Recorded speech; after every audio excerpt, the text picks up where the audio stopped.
What's up, everybody? Jensen here as always. This is going to be a very, very different type of episode today. This is called Restaurants Are Not a Great Place to Work, and It's My Fault. It's even hard to say. Uh, Anybody who has watched over the last year, part of the over 350 episodes that we've done, you know that I will tell on myself quite a bit. I always do it in a way that's, I joke about it. I make fun of myself because that's how I deflect, the actual pain that I've inflicted upon myself, my family, or others. I think a lot of people in the industry understand that.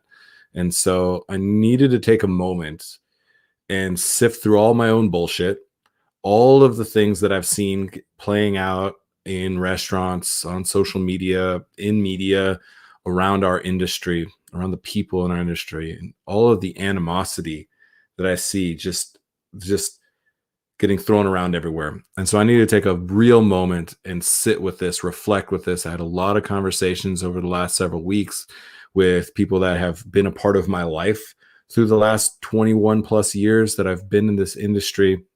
And I needed to understand the joy and the pain that I've been a part of, and wanted to take a moment and say the only way that we can move forward, the only way that we can build something new, something that works for all of us today, tomorrow, and for generations to come, is for us to be honest with ourselves around our own shortcomings, our own failings, and not just celebrate our past successes, but really reflect on what that's meant to us, to our family, and to the people that we've worked with and that we've impacted positively and negatively. So, and I had to write this down. And if you guys follow anything we do, I don't write anything down typically. I just go off the cuff. It feels my authentic self, but I needed to write it down because I needed to actually visualize and see the impact that I've had. And I wanted to just take a little bit of time and reflect specifically on a few of the kind of categorizations of things that I've been complicit or downright guilty of throughout my career. And, doing this live. So I see a couple of you are on. Please comment and let me know your thoughts on this. If you're ever willing to take responsibility for your fault in this, that's something where I'm trying to open that space basically. And I'm going to ramble a lot in this episode, so I apologize for that. There are 5 areas that I wanted to share that really kind of encapsulated my own complicity, the way that I have navigated this industry for the last 20 years, and nobody else's fault but mine. And want to take responsibility for that and own that and see if that creates an opportunity for me to then better myself personally, and anybody else who's willing and able to continue to commit themselves to this industry, because I think it matters. And one of the reasons that I'm doing this, all of this, best served everything, was because I burnt out in the kitchen like so many other people did. I couldn't do 70 hours a week. I couldn't put my body through that. I couldn't keep, drinking and doing drugs at the level that I was. I couldn't wake up in my car again in the parking structure of another restaurant after doing, God knows what to myself, and also to just the way that we treat people, so now being a father, having 2 young sons, and having this, family legacy that's always been something that I've held in high regard, I looked at them and said, would I want my 2 sons to be the 6th generation of chef, restaurateur in our family? And a couple of years ago, the answer was, fuck no. No chance, no way. I do not want them to be part of this industry, because look at what it's done to me. Look what it's done to so many of the people that I love. Look what it's had me do to other people that I hold in the highest regard, because you get chewed up by this machine that is this industry. And so we have to do something differently. And so I had 2 choices. I could walk away, and I did. I tried. And you know me personally, also very into craft beer. And I was like, I got to go that way. Try and see if I can find another community, find another way to exist. And so I did that for a little while, and it's in my blood. I know a lot of you understand that it's something that I couldn't walk away from. And I said, I have to do something about it. I have to invest all of myself into creating something that I'd be so proud to pass on to, my children, and have them be the sixth generation if that's what they decide to do. So that's what I, really had to reflect on. So I want to break these things down to you. I'm going to tell the 5 kind of areas that I felt were the worst representation of the way that I've impacted people in this industry, and then specifically tell you some stories about those and just kind of reflect on that. And I don't know where it's going to go exactly. So number 1 was just generally being a chef and running restaurants. Like, I didn't understand the responsibility I had of leadership. I didn't understand the spotlight that was put on us. And I want to reflect on that a little bit. Number 2 is just exploitation. Like, we're such an exploitative industry, and it starts with exploiting ourselves. We prey on our own passions. And so I want to touch on that a little bit. Living wage, wages, benefits. I didn't understand how to create something where you could invest in yourself and others so that you could, I don't know, retire, be able to like have this be an industry that it's not just for 16 to 30-year-olds, that 65-year-old line cooks is the reality of our industry. It's something I believe in. So how I was complicit there. Number 4, boundaries. So hard when you're so in it, when you live in the restaurants, when so many of the people who are your friends, your roommates, your loved ones, your spouses, your partners are within the restaurants. Really hard to create boundaries. And so there's some very specific ways that I think that create a lot of strife throughout my career. And then the 5th is just the verbal degrading, how much we we spit so much venom. And I've absolutely been guilty of that. And so I wanted to talk about those 5 areas a little bit today. So I want to start with kind of being a chef running a restaurant. The chef-driven restaurant, one of the greatest things to happen to me personally, greatest things to happen to our industry, and has created some of the biggest vulnerabilities that we face. And for me, it was because I didn't quite fit in. I was never as smart as the smart kids and never as cool as the cool kids. Of course, what I told myself is that I was smarter than the cool kids and cooler than the smart kids, and safety mechanism. And I even smile now because I still like try to tell myself that every day. And the reality is I just didn't quite fit in. And I think a lot of people in this industry have that. And then I found a restaurant, 17 years old, going and moving from Southern California, from Vista High School, graduating Vista High School in North County, San Diego, moving to Ames, Iowa, and just instantly fell in love, washing dishes, like finding my people, right? And all of a sudden, over the next 2 decades, we went from being the outcasts and the pirates on the pirate ship, a la Bourdain, to the cool kids. All of a sudden, being a chef, you weren't the helping, were the cool kids. And I struggle with that. That shit went to my head. I thought that all of a sudden that I was the coolest and smartest kid in the room. And the reality is it's just never been true. And we struggle with that. Like, all of a sudden you go to a party and you were like the coolest, you're a chef. And I think I struggled with it. I think as an industry, we struggled with it. All of a sudden it went away from being that band of rebels to all of a sudden it was one person, and that one person got put on a pedestal. And we really struggled with that. It created this vacuum for me personally, and I think for a lot of other people's, and we see that play out, and we're grappling with that now. I think a lot of the effects of that. Now, positive sides, and I do want to reflect mostly on that, but the positive sides, like, people cared about who was cooking their food. Absolutely. People all of a sudden opened kitchens, created relationships so that guests weren't just nameless, faceless assholes sending back food with weird requests. So strengths, everything I'm going to say, like, there is strength. And usually I feel like some of our greatest strengths and weaknesses are the same coin. It's just the way that we nurture them, the way that we respond to them, the way that we hold ourselves and others accountable to them. So that chef-driven thing and the media side of it. Oh, you guys, I thought my worth was directly connected to how often I was on the radio, on TV, or in publications. And I spent so much time and effort manipulating everything I loved about food and beverage and hospitality and service to make it clickbait for the people who create clickbait. So much of my time. And that really culminated when we fucking jumped the shark. was when I was the chef at row 14, and there was a week-long competition. We'll call it big old air quotes competition for the sexiest chef in Denver. And it was bracketology like it was March Madness. And I actually gave a shit about that. Like, I wanted to win that. Like, what is happening when the state of not only the way that we're and how hot is the chef has nothing to do with the team, has nothing to do with the food, the beverage, none of that. It became this popularity contest that nobody won.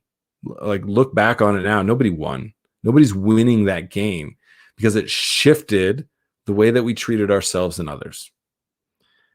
Sexiest chef competition bracketology. This is what we did to ourselves. And I thought it mattered. We were like rallying our people to vote for things like that. I went to the second round. I thought that mattered. It could not matter any less to what we were trying to accomplish. And so, those type of things is being a chef. I didn't understand what that meant. I didn't understand the responsibility of leadership. And I know a lot of people have struggled with that. And there's a lot of people that were affected by that. And so I apologize to like everybody and anybody who had to interact with the fucking idiot who thought that being sexiest chef in Denver mattered at all. I apologize. Like, I cannot.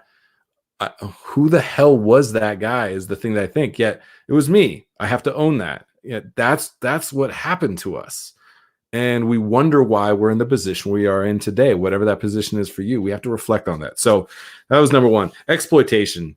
It is crazy how much we work, how much we prey on our own passions, how much I was guilty of doing that to myself, first and foremost, to my family. I mean, to Betsy, have to endure the amount of hours that we put in to like prove our worth, that none of us have anything to show for it. And so I expected everybody to be like me. This is something else that I struggle with. It's like, treat people like you want to be treated is not true. You need to treat people like they want to be treated. You need to see them for what and who they are as a leader. And I didn't understand that. And I thought I exploited myself, and it got me the trajectory to be an executive chef at 25, to own a restaurant by 30, to win this competition and be on this list, all those things. I did those things because these vanity metrics were important. So I thought exploiting myself was the way that I got there. I needed to exploit other people. And one of the ways that we did this, and this is interesting because, again, same coin, I tried to create a lot of opportunity throughout my career for people. I truly believe in investing in people. When opportunity morphs into obligation is where I see the big shortcoming. And we did that a lot. Chef Driven Restaurant did that, where no longer were we side by side. We had 3, 4, 5, 7 restaurants. And like, it was a challenge to be able to build a resume by learning from the master, learning from somebody, when really you were learning from the number 17 person down the line. And I did that in restaurants. When I was at Tag Restaurant, we had this thing where people could come in 2 hours before their shift and learn something. I'd teach them how to butcher rabbits or fish, or they could go check out the sushi station and learn sushi. They could learn something new. Opportunity. Huge opportunity. They would come in, they would own their mise en place, they would set up their stations, they would learn something, they'd be like able to go into service, having developed themselves and be in a strong position to succeed in that shift. Amazing opportunity. And slowly but surely it turned into obligation, where if you didn't show up 2 hours before your shift just to set up your station because it was completely decimated, that you weren't a part of the team like everybody else was. And this was time they'd come in 2 hours for their shift for free. They wouldn't even clock in, right? They would do it on their own because they were trying to improve upon themselves. And that opportunity turned into obligation really fucking quick. And all of a sudden there was this culture of, this person only showed up 15 minutes before their shift. They don't care as much as I do. And they started to become these little cliques and this hazing. And I actually thought that would help motivate them. The reality is it just turned people's commitment into an obligation. And then it exploited them hands down fully. And I kept harkening back to what the intent of it was. It was pure and developmental and training and teaching opportunity at its core. And I failed because I didn't deliver on that time and again for the people who were actually living that life. And that is the failure of me as a leader. And so often the failure of the business as a whole to recognize that that does not serve the best interest of your people. And if you cannot serve the best interest of your people, you cannot serve the best interest of your guests or your business. Cannot. So that for me was another big one, was exploitation. And look, there's a lot of different examples, but that one was big because the culture that it created became toxic, absolutely toxic. And, somebody would degrade another person because they weren't allowing themselves to be as exploited as they were. They started to be their own jailers. And that's the mindset that we instilled. Cannot be the way that we operate. Cannot. And in that wages and benefits, I didn't understand that you needed to be able to live a life. You needed to be able to, have that path to retirement. Like that's a fundamental thing too. We hear this real job. That is what real jobs do. That's the way that you build a sustainable workforce. That's the way that you build a sustainable industry. Otherwise, you're just short-term exploiting, and restaurants especially exploit youth because you can get a job in a restaurant at 16, at 15, at 19. You can do it while you're going to school.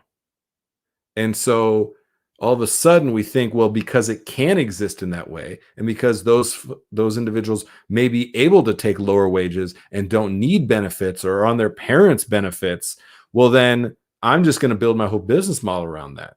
Well, what do we do to get people to be that 65-year-old line cook to retire? And I didn't think about the depth of that enough. I wasn't thinking long-term enough because I was thinking about the numbers for the next quarter to be able to bonus. And I did share. I had bonuses all the way down to dishwashers. I always had 3% higher, not 9% labor, 12% labor. So I patted myself on the back to think that I was doing a great job.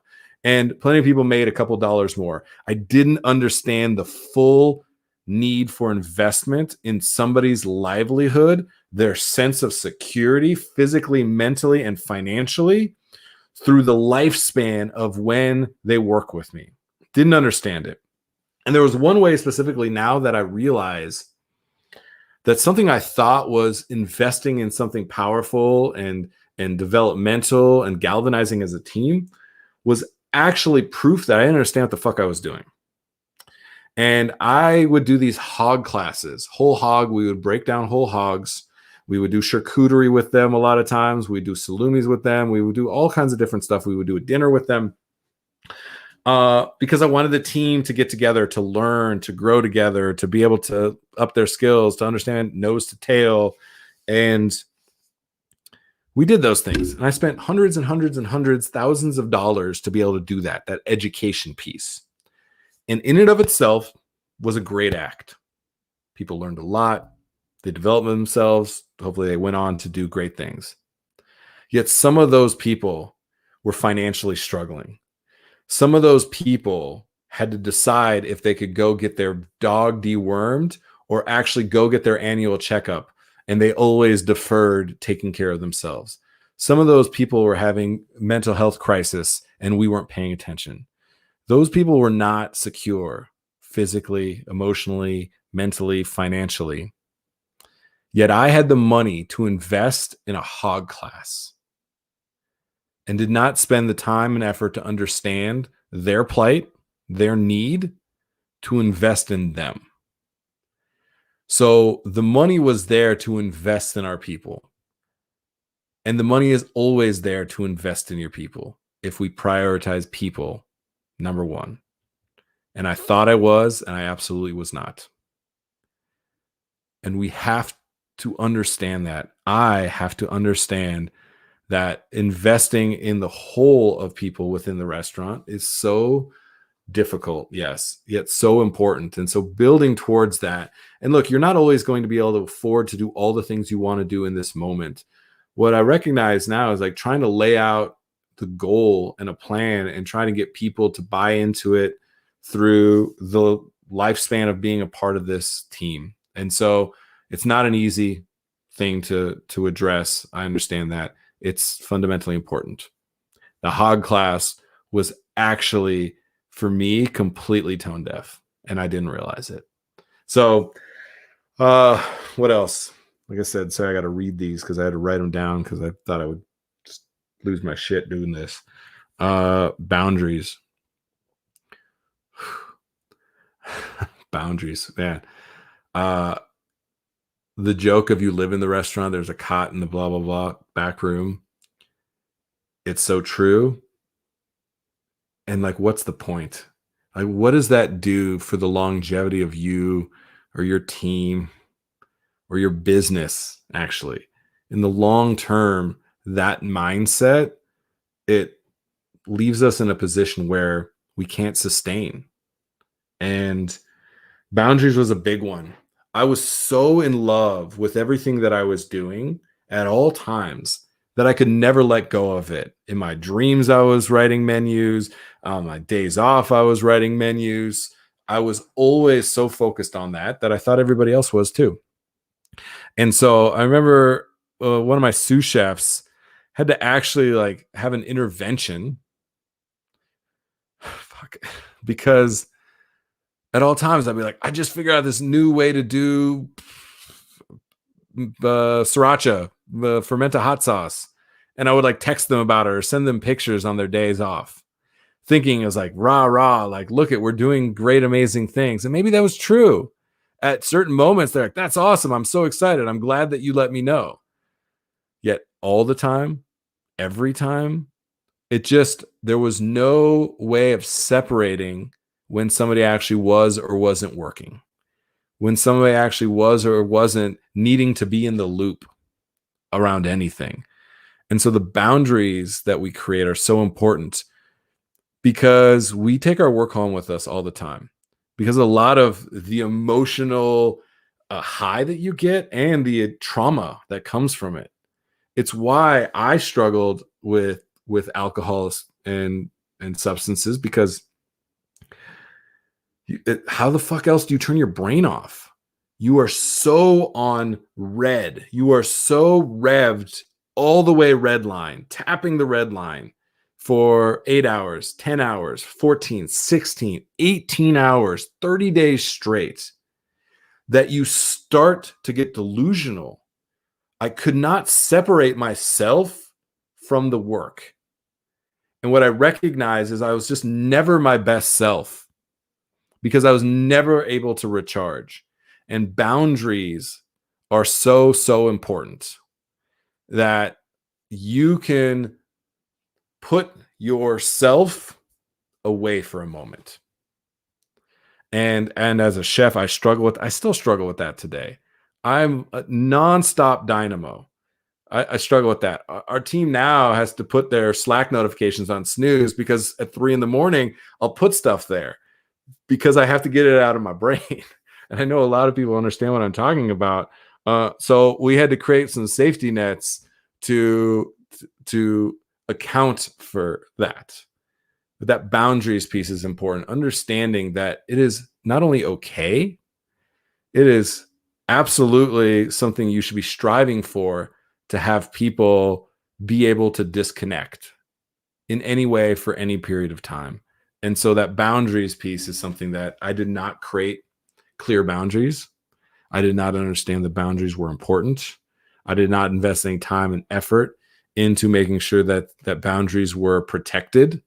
That as a leader, it's my job to empower the people that work around me, right? That they weren't lucky to work for me, that I was lucky that anybody would allow me the responsibility of leadership, which means protecting them, which means if they need some time, they didn't have to come up with a bunch of excuses or this fucking ironclad argument on why they need to take some time. I just needed to have trust and confidence in them and respect for them to say what you need is what I need. And it's actually what our business needs to be able to thrive. And I didn't understand that.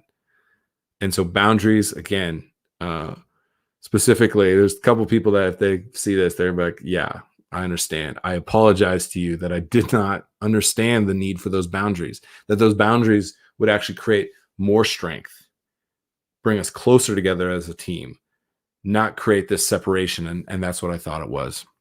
All right. And this last piece for me was the way we verbally degrade ourselves. I've been so guilty of like that to myself, of like, you're not fucking good enough. Like, what the hell are you doing? Like, what's wrong with you? These things.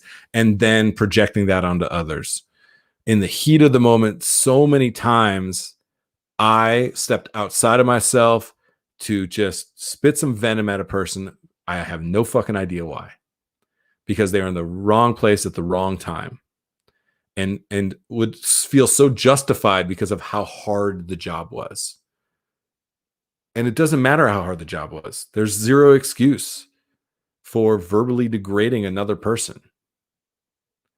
And what's worse about it, having reflected on this and having had stories of moments told to me, how many moments that are imprinted on people's lives that I have no recollection of. That I was so in the heat of whatever was happening that there was an altercation with somebody that has a lasting impact on them, and I don't even remember that it happened. And this is something that we have to slow down and recognize that. And there was a moment, a story that I thought so fondly on this person, and so many of the interactions that we have throughout their career, and to see them go on and do things on TV and like really represent our industry and themselves really well, all of these things. And then hearing that one of the strongest memories that this person had of me was a moment where there was some debate happening, and they were trying to get their 2 cents in, and I just wasn't having it, and actually had to stop them and put my hand out towards their face and said, "Stop talking." And I had no recollection of it. It didn't even register. And that moment for them was traumatizing, because I was their leader.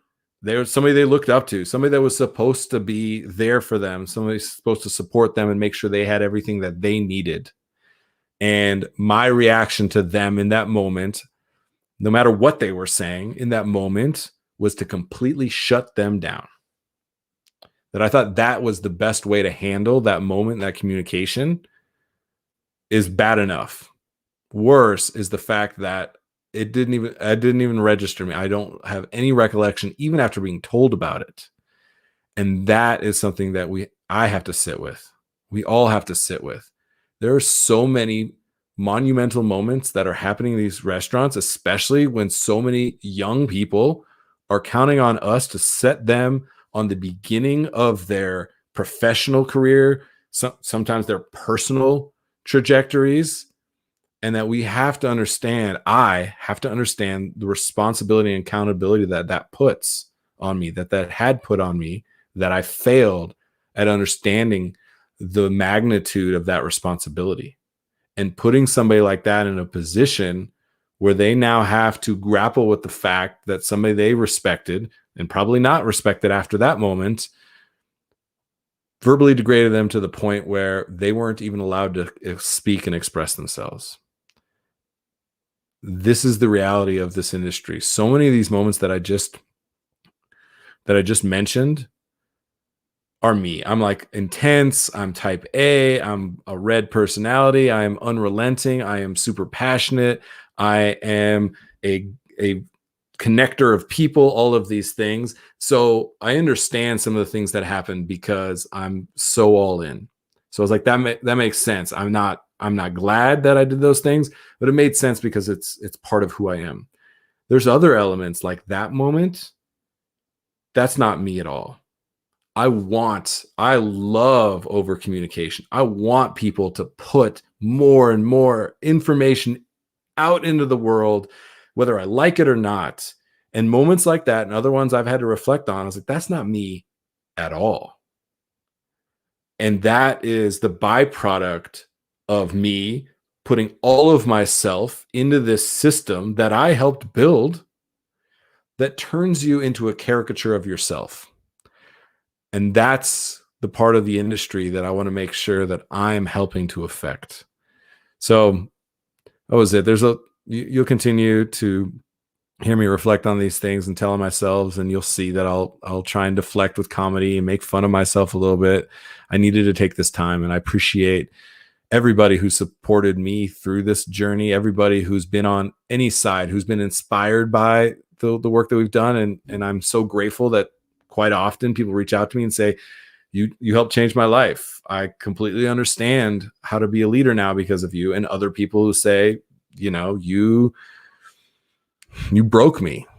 And I know that feeling because I broke myself, and I'm sorry for that. And we have to take that moment because we have to do something different. It has to start. If you're a leader in this industry, you have to be the change. And it's not going to happen from just patting ourselves in the back and blaming kids these days. It has to be about true reflection and evolving and building something new. And that's what I'm committed to, because I have 2 sons. I hear them right now, that I want to pass on a legacy, that they have an industry, a work, a community that believes in them, that invests in them, that values them. And if we do that, we got a lot of fucking work to do. But if we do that, we have a chance. So that's what I'm hoping to keep working. That's what you can count on me for, and hold me accountable for. And I hope, I earned the opportunity to lead once again. And if in any way, shape, or form you've been affected by me personally, by this industry in this way, your story and your voice, it matters. Everything that we're building is built on the fact that you matter, that 14 million people in this industry matter, that they should be given a space to share what they're all about. And so if you want to learn more about that, check out, what we're doing. You matter. And I know, because so long in my career, I didn't realize that. And now I realize the greatest people that I've ever met, the best relationships that I've ever had, have been born out of restaurants. And if I want to respect that and them, this is what I have to do. And this is what I think we all have to do, because restaurants are not a great place to work. And it's my fault. And many of us have been complicit and contributed to that. And now it's on us. What are you going to do now? That's the question. All right, that's it. I appreciate all of you for tuning in, all of you for the work that you do. I hope this was helpful for me. I hope this was helpful for you. So take care. Appreciate you all. Cheers.